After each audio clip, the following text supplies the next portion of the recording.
मतलब जरा सोच के देखो कि $1 लाख से भी ज्यादा आपको एक साल के लिए सिर्फ H1 वीजा में रहने वाले लोगों को सरकार को देना पड़ेगा। Policy here, $100,000 a year. Mister Donald Trump ये बात बहुत अच्छे से समझते हैं कि जितनी भी छोटी कंपनीज है उसके लिए तो कतई पॉसिबल नहीं है। H1B visa. He slapped a fee of $100,000. $100,000 for new post, $100,000 fee. ये एग्जीक्यूटिव ऑर्डर वैसे तो सितंबर 19, 2025 को साइन करी गई, लेकिन ठीक सितंबर 21, 2025 ये चीजें बताया गया है कि एक्चुअली में ये वन टाइम चार्ज पे करना है। Had rattled the tech industry, saying a $1 lakh fee will be a one-time payment imposed only on new applicants. इस पॉइंट पे साथ बने रहना, बात सिंपल तो है लेकिन समझनी बड़ी जरूरी है। इस कहानी को आओ थोड़ा साथ में समझने की कोशिश करते हैं। वीडियो शुरू करते हैं। Graduates from one of the great universities across our land, train Americans, stop bringing in people to take our jobs.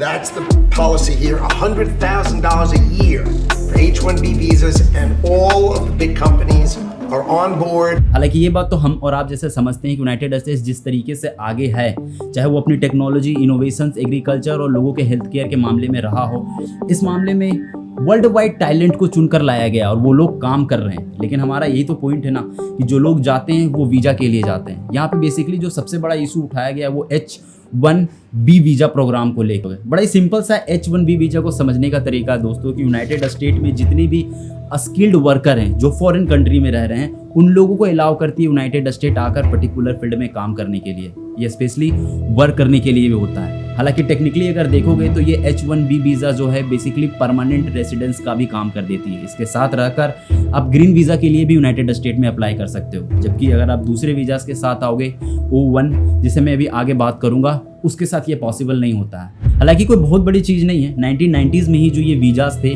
वो 65,000 थे और इसमें 20,000 से ज़्यादा जो है US के मास्टर डिग्री और हायर एजुकेशन के लिए स्टूडेंट के लिए भी खुला हुआ था।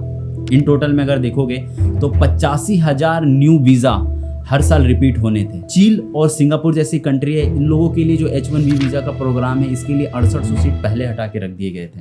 लेकिन पता है इशू फाइनेंशियल ईयर 2024 से ही देखने को मिला, जब इसका नंबर बढ़ के 7,80,000 तक पहुंच गया था, जो वहाँ पे यूनाइटेड स्टेट में रहने के लिए बहुत ज़्यादा था। 2015 में यूनाइटेड स्टेट ने अलाउ कर दिया था कि जब इतने सारे रहने वाले लोग हैं और जो ग्रीन कार्ड के लिए अप्लाई कर रहे हैं H1 वीज़ा में रहते हुए, उनके लिए अच्छा ही होगा कि वो इसी H1B वीज़ा के साथ रहकर अपने फैमिली के लिए काम करें और जब तक ग्रीन कार्ड डिले होता जा रहा है इस पर रुके हुए रहें, क्योंकि कई लोग ऑलमोस्ट ग्रीन कार्ड के लिए अप्लाई करने की कोशिश करते हैं। 2017 से लेकर 2020 तक सिचुएशन और भी ज़्यादा स्ट्रॉन्ग हो गई और स्ट्रिक्ट रूल्स देखने को मिले, क्योंकि जो H1B वीज़ा में आए हुए लोग थे इन लोगों के लिए जॉब पकड़ना भी बड़ा मुश्किल हो रहा था। उसके बाद बस 2 साल बाद 2024 से लेकर 2025 तक यूनाइटेड स्टेट के गवर्नमेंट ने अच्छा शिफ्ट लिया, सपोर्टिव अप्रोच दिखाई और जो ये एज 18 का सिस्टम है ये अपडेट करके और स्ट्रिक्ट करते चले गए, बशर्ते कितना भी फर्क पड़े वहाँ के इकोनॉमिकल सेक्टर, वहाँ के ग्रोथ डेवलपमेंट को लेके। मैं आपको लिस्ट दिखा रहा हूँ जिसमें जो यूनाइटेड स्टेट में टॉप रेटेड कंपनी जैसे Amazon, Infosys, CSS, cognitive, Google, alphabet, Meta, SCL, Wipro,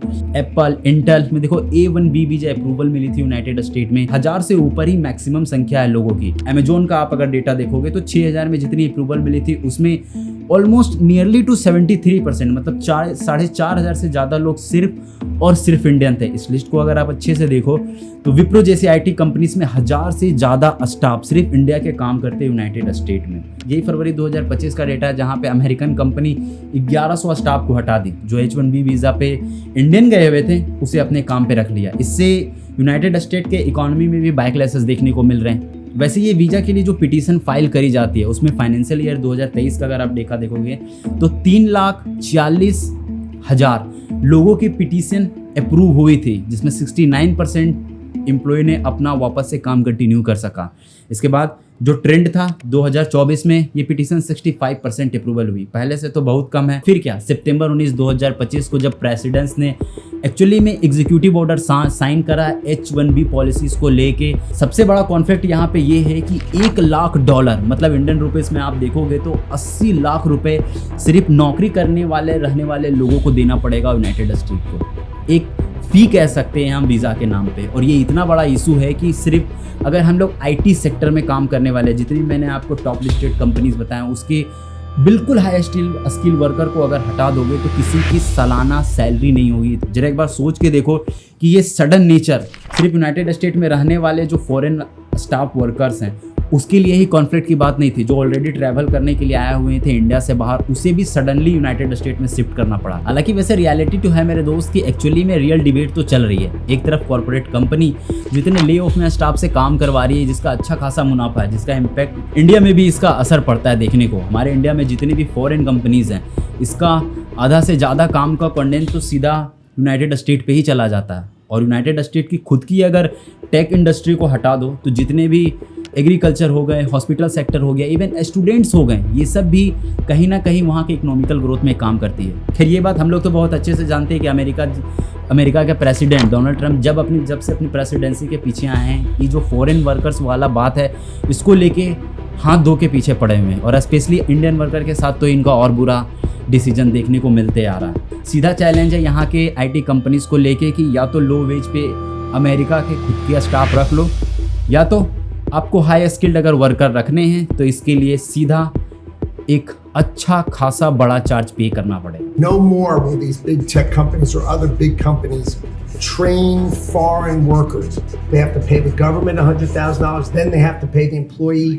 लेकिन पता है ये एक US लेजिस्लेटिव प्रोसेस से पास हुई है। इस चीज़ को लेके तो इशू उठाया जाएगा और इस चीज़ पे फ्यूचर में बात होगी। और डिसीजन इतना फास्ट और जल्दी लिया गया है कि टेक कंपनीज और भी जो 2 ऑप्शन है वीज़ा के लिए, L1 वीज़ा और O1 वीज़ा, इन सब का भी यूज करते हुए देखने को मिलेगी। हालांकि L1B वीज़ा को कंपनी अच्छे तरीके से यूज कर सकती है। जो स्टाफ 3 साल से ज़्यादा समय से काम कर रहे कंपनी में, इसे एक ऑफिस से दूसरे ऑफिस में ट्रांसफ़र करा जा सकता है यूनाइटेड स्टेट के अंदर में रहते हुए।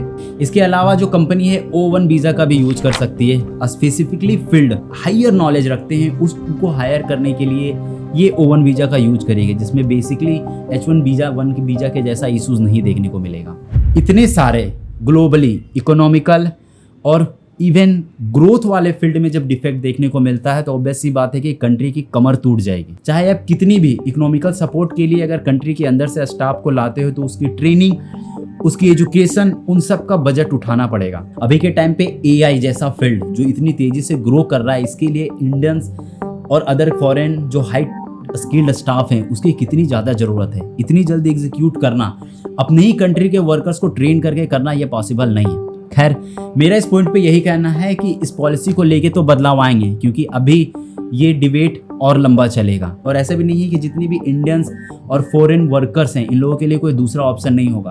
और अगर यूनाइटेड स्टेट से जाना भी पड़ा किन्हीं को, तो मुझे नहीं लगता है कि इंडियन वर्कर्स वापस इंडिया में आएंगे, क्योंकि भारत की हालात पॉलिटिकल, इकोनॉमिकल और जॉब, वुमेन सिक्योरिटी, इन सब चीज़ों को लेके इतना ज़्यादा ख़राब है कि मुश्किल है। या तो वो यूरोप जैसे कंट्री में चले जाएंगे, एक ही ऑप्शन है, लेकिन इंडिया का इसमें कोई ऑप्शन देखने को नहीं मिल रहा है। हमारे भारत सरकार को तो इस बात को बहुत अच्छे से समझना चाहिए कि इतनी बाइक लेसेस फॉरेन कंट्री से देखने के बाद भी कंडीशन हमारे देश की नहीं सुधर रही है। खैर इस वीडियो पे मैं चाहता हूँ कि आप अपनी ओपिनियन कमेंट सेक्शन में ज़रूर रखना। हम किसी अगले वीडियो पे बहुत जल्दी मिलेंगे। तब तक के लिए आप सभी का बहुत बहुत धन्यवाद वीडियो देखने के लिए।